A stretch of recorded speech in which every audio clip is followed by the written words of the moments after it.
Il est 8h33 sur RMC et BFM TV. Bonjour Charles de Courson. Bonjour. Vous êtes député centriste de la Marne et vous êtes un véritable personnage de l'Assemblée nationale. Certains ne vous connaissent peut-être pas, je vais en profiter du coup pour vous présenter. Vous êtes doyen de l'Assemblée, élu et réélu sans discontinuité depuis 30 ans. Vous êtes fils et petit-fils de résistants. Vous êtes descendant d'un régicide. Votre ancêtre, déjà député, avait voté la mort du roi Louis XVI. Vous êtes un homme que tous saluent dans quelques rangs, que ce soit du côté de la gauche comme de la droite, comme intègre. Vous avez d'ailleurs participé à la chute de Jérôme Cahuzac, dont vous présidiez la commission d'enquête. Respecté et estimé. Et aujourd'hui, vous êtes en combat contre cette réforme des retraites, à la fois sur le fond et sur la forme. Et vous brandissez une menace, une motion de censure qui pourrait exceptionnellement, contrairement à celle du RN ou de LFI, rassembler une large partie de l'Assemblée. C'est un scénario plausible? Vous savez, tout peut arriver dans le monde politique, mais je crois que l'important, c'est le fond. Moi, je suis pour la réforme des retraites. Pourquoi? Parce que le nombre d'actifs par rapport au nombre de retraités, ce qu'on appelle le rapport démographique actif sur inactif, se dégrade constamment. Et donc on voit bien que si on veut maintenir le pouvoir d'achat des retraités, il faut inciter nos concitoyens à travailler plus longtemps. Et ce qui ne va pas dans ce texte, c'est qu'on veut imposer, au lieu de faire des mesures incitatives, c'est d'augmenter la décote.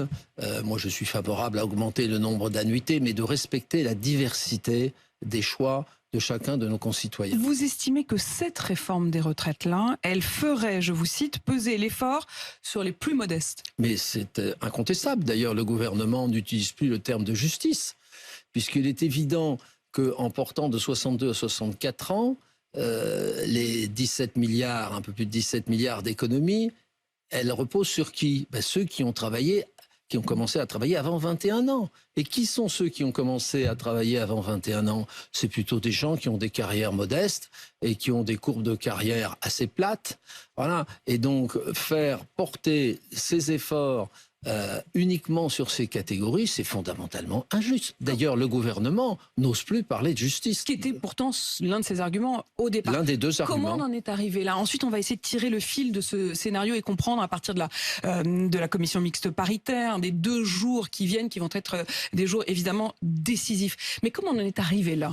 Je pense que l'origine de tout cela, c'est la position du président de la République lors des dernières campagnes présidentielles. Je vous rappelle qu'en 2017, le président Macron, alors candidat, s'était engagé à ne pas toucher à l'âge légal de départ à la retraite. 5 ans plus tard, il explique qu'il faut porter de 62 à 65 ans. Mais le système de retraite français, c'est 42 régimes. Vous avez le régime de l'Opéra de Paris. Madame, vous auriez été danseuse, eh bien, vous auriez pu prendre votre retraite à 40 ans. Voilà. Mais si vous êtes dans les professions libérales, vous avez des professions libérales où l'âge légal de départ à la retraite est à 67 ans. Vous en avez d'autres à 65. Il y a une extrême diversité. Donc il fallait surtout ne pas dire cela. Ne pas choisir un âge de référence. Bien sûr, en disant que ce n'est pas l'âge légal. L'âge légal, il est très divers dans les 42 régimes, premièrement. Et deuxièmement, de rappeler que dans le régime général, la moyenne d'âge de ceux qui partent à la retraite, on vient de dépasser les 63 ans. Et ça continue à augmenter, sans toucher aux 62 ans. Pourquoi? Parce que si vous avez fait quelques études et que vous avez commencé à travailler à 21, 22, 23 ans, avec les 42 annuités actuelles, puisqu'on passera de 42 à 43, vous ajoutez 42 ans, vous voyez mais Charles que vous êtes déjà au-delà. Si je vous écoute, c'est à la fois le retournement du président version 1 du Macron qui disait non, on ne touchera pas à l'âge, ce serait même injuste, à la version 2 qui est on passe à 65 ans, c'est aussi un manque de connaissances. Alors c'est aussi pour cela que vous êtes très respecté à l'Assemblée, c'est que les rouages et le fonctionnement de notre pays et de notre administration, vous le connaissez par cœur. Est-ce que c'était un manque de connaissance de cela qui a entraîné le gouvernement dans cette complexité aujourd'hui? Je pense. Ça les a dépassés. Et après, le président s'est acharné. Alors il a dit non, 65, ça pourrait être 64, vous voyez. Alors on dit qu'Elisabeth Borne a joué aussi un petit rôle là-dedans en disant 65 ans, c'est une folie, 64 ans. Mais il a donné l'ordre de tenir bon là-dessus. C'est une erreur fondamentale. Il a réussi à se mettre à dos la totalité des syndicats, y compris les plus modérés, les plus réformistes, qui sont conscients pour les plus réformistes. Notamment la CFDT. Notamment la CFDT, mais la CGC, la CFTC, enfin je veux dire, voire l'UNSA, était tout à fait prêt à des débats. On a eu des débats avec Laurent Berger, et il a humilié les corps intermédiaires en plus. Hein. Humiliation. Oui, c'est ce qu'ils nous disent. C'est ce qu'ils nous disent. Ils nous disent, quand nous avons été auditionnés, nous savions que tout était déjà décidé. C'était pour faire croire qu'il y avait eu une discussion. Il n'y avait pas de discussion. C'est tout cela, Charles de Courson, sur le fond qui vous oppose à cette réforme. Je reste un instant avant de parler de la procédure sur ces fameux régimes. Vous faites partie de ceux qui disent qu'il faut y compris revenir sur le régime le régime de retraite du président de la République. Je suis de ceux qui pensent qu'on est d'autant plus crédible dans la vie qu'on donne l'exemple. Vous voyez, c'est mon père qui m'a enseigné cela. Et en l'espèce, les parlementaires auraient dû donner l'exemple. Alors pour ce qui concerne les députés, nous l'avons fait, aujourd'hui on a réformé par 2 fois, on a divisé par 2 les droits à retraite des députés. On est très proche actuellement du régime des pensions civiles et militaires ou du régime général. Et moi, je disais à mes collègues, allons jusqu'au bout et allons au régime général, les nouveaux, et en mettant en extinction donc le système d'aide, le système de retraite des députés. Quant aux sénateurs, ils n'ont pas réformé le régime. Et donc, ils donnent l'exemple. Et quand je vois M. Retailleau nous expliquer, à juste raison, qu'il faut mettre en extinction les régimes spéciaux, mais lui, il est excessif. Il dit qu'il faut même accélérer leur convergence par rapport au régime général. Mais non, soyons équilibrés. Vous avez envie de lui dire, bon, commencez par les sénateurs, quoi. Mais bien sûr, mais qu'ils commencent, qu'ils donnent l'exemple. Voilà. Alors maintenant, on nous explique que peut-être qu'ils tiendront compte, si ce texte est voté, de ce qui a été voté pour aménager, etc. Mais ils n'en ont pas fait un préalable. Mais non, mais il fallait commencer par cela. Et le président, Charles de Courson ? Eh bien, vous savez qu'il n'a pas de régime de retraite. Il cotise pas, et alors on lui a donné, par une loi de 1955, une somme de, je crois, 6 000 € de mémoire par mois. Mais et lors de la précédente discussion qui a avorté en 2019, le gouvernement s'était engagé, avec l'accord du président, qu'il soit immatriculé au régime général. Et ça n'a pas été fait. Un décret pourrait... mais qui paye donc des là encore, cotisations vous dites sociales. à Emmanuel Macron, montrez l'exemple. Mais bien sûr, que tout le monde montre l'exemple. Charles de Courson, la procédure à partir d'aujourd'hui, c'est donc cette commission mixte paritaire dont la composition a été révélée, qui se réunit toute la journée demain. Vous en faites partie en tant que suppléant, c'est-à-dire que vous serez dans la salle, vous serez dans les débats, même si vous ne faites pas partie de ceux qui vont voter. Est-ce que vous demandez à ce que ces débats soient publics ? Alors, j'ai vu que notre collègue du Parti socialiste le demandait. Il devrait poser une question plus large. C'est que la commission mixte paritaire n'a pas de règlement intérieur. Ça, c'est curieux. Quoi, ça ? Je vois vos yeux qui il y a aucune règle. Il n'y a aucune règle. Vous voyez, il y a un règlement de l'Assemblée nationale. Oui, vous le brandissez tous. Il y a un règlement souvent. du Sénat. Voilà. Hein, il n'y a pas de règlement. Et on n'a jamais élaboré un règlement. Et c'est une instance à huis clos. De manière un peu informelle, en l'absence, oui, les 2 rapporteurs exposent un peu, puisque les 2 rapporteurs se concertent avant pour voir est-ce qu'on pourrait trouver un accord, etc. Et donc, ils font rapport devant la commission mixte. Après, on discute. Vous voyez, et un jour... Vous n'avez pas l'air de trouver ça très sérieux. C'est pas ça, je dirais pas ça. Je dirais que rien n'est transparent dans cette affaire. Un jour, j'étais arrivé avec des amendements. Parce qu'on peut amender en commission mixte paritaire, et pas simplement les 2 rapporteurs du texte de l'Assemblée et du Sénat. Et alors, j'ai eu une réaction, mais c'est pas possible. Et je dis bien sûr que si. Je dis, on a quand même le droit d'amendement, y compris en commission mixte paritaire. Les amendements d'ailleurs ont été rejetés, mais peu importe. J'ai dit, c'est pour le principe. Je dirais, on doit discuter. Donc c'est une instance, effectivement, il n'y a même pas de compte rendu. Est-ce que vous souhaiteriez que celle-ci alors là, on est vraiment très très loin de la transparence, hein, s'il n'y a même pas de compte-rendu et qu'en plus tout ça se passe à huis clos. Mais est-ce qu'au minimum, il faudrait qu'il y ait un compte-rendu? Est-ce que même il faudrait que les portes soient ouvertes? Moi, ça ne me choque pas. Ça ne me choquerait pas que ceci soit public. Et peut-être que certaines modifications de la loi qui sont intervenues en commission mixte paritaire ne seraient pas passées si ça avait été public. Vous voyez ? Ils auraient été obligés d'assumer. Bien sûr. Bien sûr. Donc, en tout cas, ce que vous nous dites ce matin, c'est que rien ne s'oppose à la transparence de ce débat, puisqu'il n'y a aucun règlement, ni dans un sens, ni dans l'autre. Absolument. Charles de Courson, est-ce que cette commission mixte paritaire peut arriver, ou va sans doute, vraisemblablement, arriver à un accord, à un consensus? Oui, je le pense, puisque la majorité, il y a 14 membres. Bon, vous avez 5 représentants de la minorité présidentielle, 5 représentants centristes républicains. J'entends bien que vous précisez minorité présidentielle. Ils sont minoritaires partout, les représentants de la tendance présidentielle. Emmanuel Macron, pourtant, hier, a fait savoir aux journalistes, via son entourage, qu'il avait dit avoir une majorité solide. Voilà le script de ce que l'on nous a fait passer. Il ne faut pas perdre le fil de la réforme. Cette réforme est une nécessité absolue pour le financement de notre retraite, de nos retraites et de la solidité du pays. Nous avons une majorité solide. Écoutez, c'est l'opinion du président. C'est une opinion, mais ça n'est pas factuel. Je constate qu'à l'Assemblée nationale, les 3 groupes de l'ex-majorité présidentielle devenue minorité présidentielle sont minoritaires. Ils ont 46% des sièges. Donc les différentes oppositions ont 54% des sièges. Donc on ne peut pas dire qu'ils aient la majorité à l'Assemblée nationale. Donc tirons le fil. La commission mixte paritaire se réunit demain. À l'issue de cette journée, un accord est trouvé et un texte sur lequel tout le monde se met d'accord. La journée de jeudi, dans ce cas, devient une journée de vote. Oui. Le matin au Sénat, oui. L'après-midi à l'Assemblée nationale. Oui. Sauf si le gouvernement, ayant fait les comptes, se dit on n'a pas la majorité, en effet, et dans ces cas-là, il dégaine le 49-3. Oui, l'hypothèse la plus vraisemblable, effectivement, c'est un accord de CMP qui sera... il y aura une majorité au Sénat pour le voter. Le problème, c'est à l'Assemblée nationale. Et là, le gouvernement aura à trancher.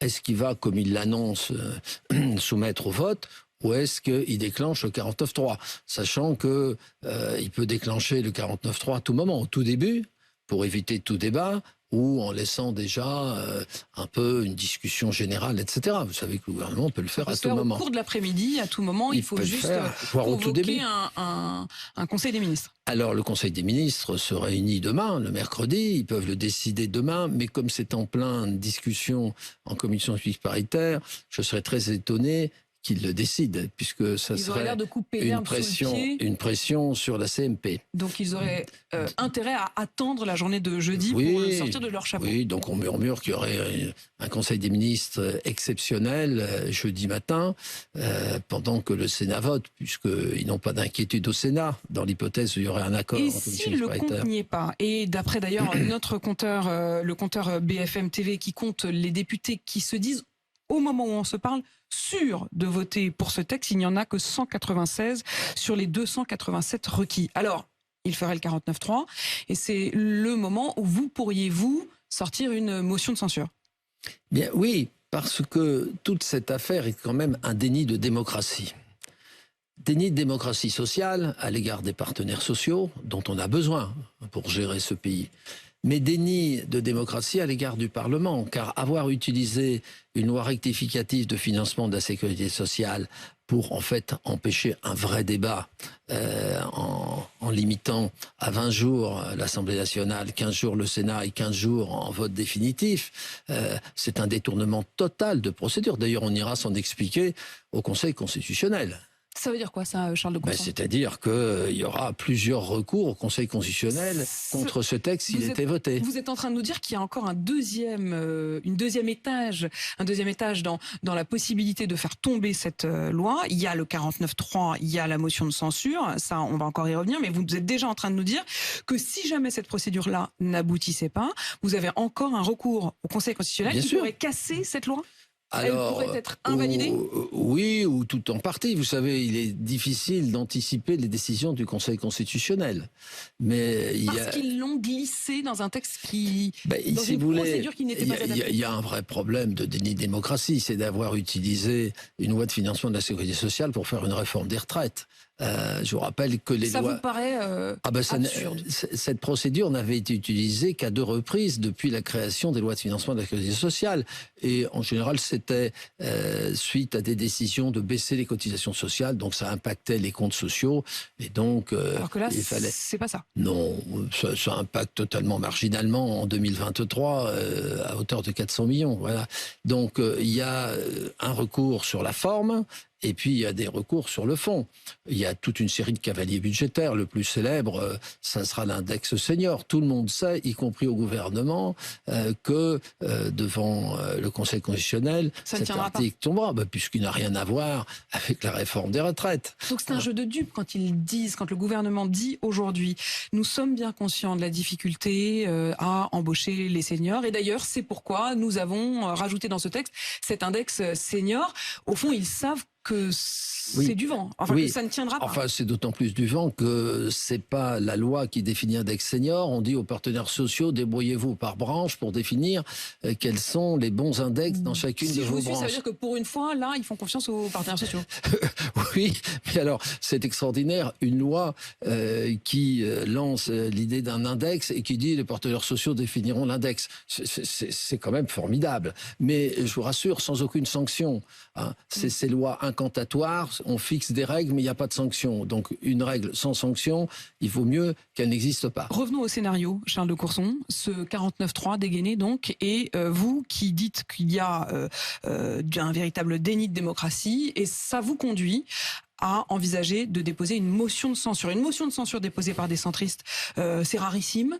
Les motions de censure, en tout cas depuis le début de ce quinquennat, elles ont été déposées soit par le Rassemblement national, soit par la France insoumise. Si une motion de censure émanait de vous, je le disais en préambule, vous êtes un député très respecté par tous les bancs de l'Assemblée, alors tout le monde pourrait se réunir sur votre motion de censure. Je rappelle qu'aujourd'hui, quand le RN dépose une motion de censure, le LFI dit non, ça on la vote pas parce qu'on ne veut pas voter le RN. Alors que si ça vient de Charles de Courson, il n'y a pas cette pudeur-là. Je vous rappelle que pour déposer une motion de censure, il faut avoir 58 signatures, c'est-à-dire 10% de l'Assemblée, c'est-à-dire 58. Et que c'est une idée que dans plusieurs groupes politiques nous caressons, qui serait de faire une motion de censure transpartisan. C'est-à-dire pour tous ceux qui défendent une véritable démocratie.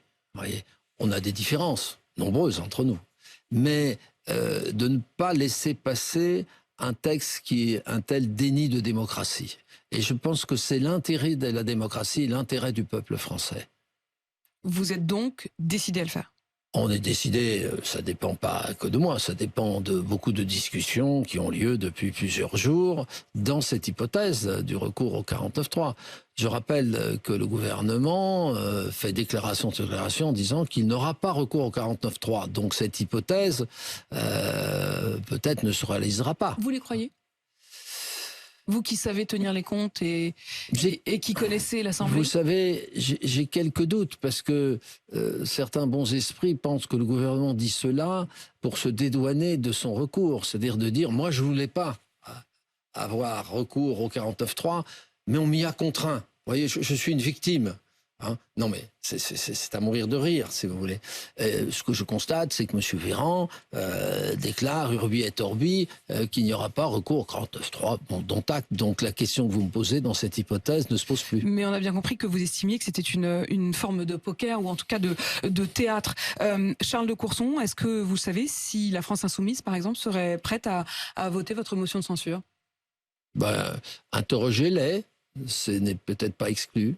Ce n'est peut-être pas exclu. Je vois que vous voulez leur laisser à eux la primeur de le dire, mais en tout cas, dans vos discussions avec eux, ce n'est pas exclu. Ça veut donc dire que cette motion de censure-là, elle pourrait rassembler sur son nom les députés RN, les députés LFI, une partie des députés centristes, une partie des députés LR. Le compte y est presque pour faire tomber le gouvernement. Peut-être, oui, mais ça dépend de chacun, que chacun prenne ses responsabilités. Mais tout ceci sera tranché mercredi après-midi, après la commission mixte paritaire, où on saura est-ce que le gouvernement maintient son idée de ne pas avoir recours au 49.3 ou a recours au 49.3. Les syndicats demandent un référendum. Est-ce que vous estimez, vous, que ce serait aussi une bonne sortie de cette crise ? Le référendum d'initiative populaire, puisque tel est le nom qui est dans la Constitution, suppose que les initiateurs de cette initiative recueillent 4 millions de signatures. C'est pas simple, hein. C'est pas impossible, mais jusqu'à présent, jamais on a réussi. Il faut trouver un certain nombre de parlementaires, ça c'est pas un problème, mais la procédure qui est prévue par le référendum d'initiative populaire est extrêmement complexe et, si vous voulez mon sentiment, je pense que les partenaires sociaux qui ont lancé cette idée, c'est pour montrer qu'il y a une démocratie sociale qui est très importante pour l'équilibre politique de notre pays. À laquelle ils sont attentifs, à laquelle vous êtes attentif, vous qui vous portez aujourd'hui comme l'un des garants de la démocratie parlementaire. Un mot encore, Charles de Courson, est-ce que vous êtes inquiet ? Est-ce que vous êtes inquiet des conséquences de cette crise aussi entre une partie du peuple et le gouvernement ? Oui, parce que je pense qu'on est dans une situation politique tout à fait extraordinaire. C'est-à-dire qu'il n'y a pas de majorité dans ce pays, que ceux qui gouvernent sont ultra minoritaires dans le pays et que ceci est dangereux pour l'équilibre politique et que le grand risque de ce pays, c'est que ceci favorise les extrêmes. Votre alerte ce matin, Charles de Courson, député centriste de la Marne. Merci à vous d'avoir répondu à mes questions sur RMC BFM TV.